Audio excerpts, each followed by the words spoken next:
JUI सूबा सिंध के secretary general मौलाना राशिद महमूद सुमरू ने कहा कि इंतखाबात में JUI के कारकुन वोट के साथ अपने वोट की चौकीदारी भी करेंगे। JUI सूबा सिंध के सेक्रेटरी जनरल मौलाना राशिद महमूद सुमरू ने मीडिया से गुफ्तगू करते हुए कहा कि 2018 के आम इंतखाबात में कुछ दोस्त जाली मैंडेट के जरिए असेंबली पहुंचे थे। राशिद सुमरू ने कहा कि आने वाले वक्त में जिसको इलेक्शन जीतना होगा वो JUI में शमूलियत इख्तियार करेगा। मेरा कल और आज एक ही मुतालबा है कि साफ विशफाफ इंतखाबात कराए जाएँ, थप्पेबाजी को रोके, आवाम को आज़ाद छोड़ दें। इलेक्शन अवाम की राय के मुताबिक होगा तो इसके नताइज कबूल करेंगे। उन्होंने मजीद कहा कि चूर दरवाजे से इक़्तिदार में आने वाले अब ख्वाब देखना छोड़ दें।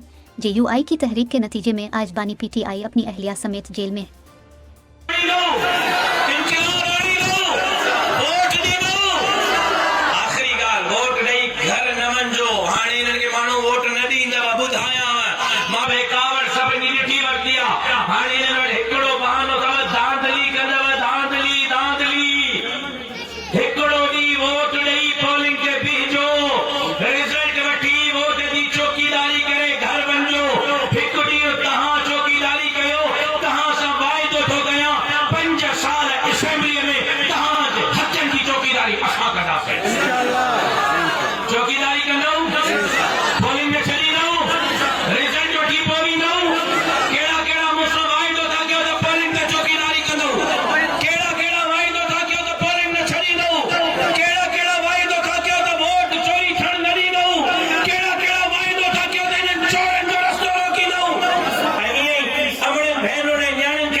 वो ॾिसो ये भाड़ जा तरा धड़ाम करे किरन था ये किरन ये किरी ये हराइनो ये हराए अगर कल भी खटे रहा से आज भी खटे रहे हो सुभाणे भी खटे का से इंशाअल्लाह साईं सदाई करीम ते सिंध शुकार दोस्त मिठा दिलदार आलम समावात करी ता दोस्तों जी बड़ी मेहरबानी अस्सलाम वालेकुम।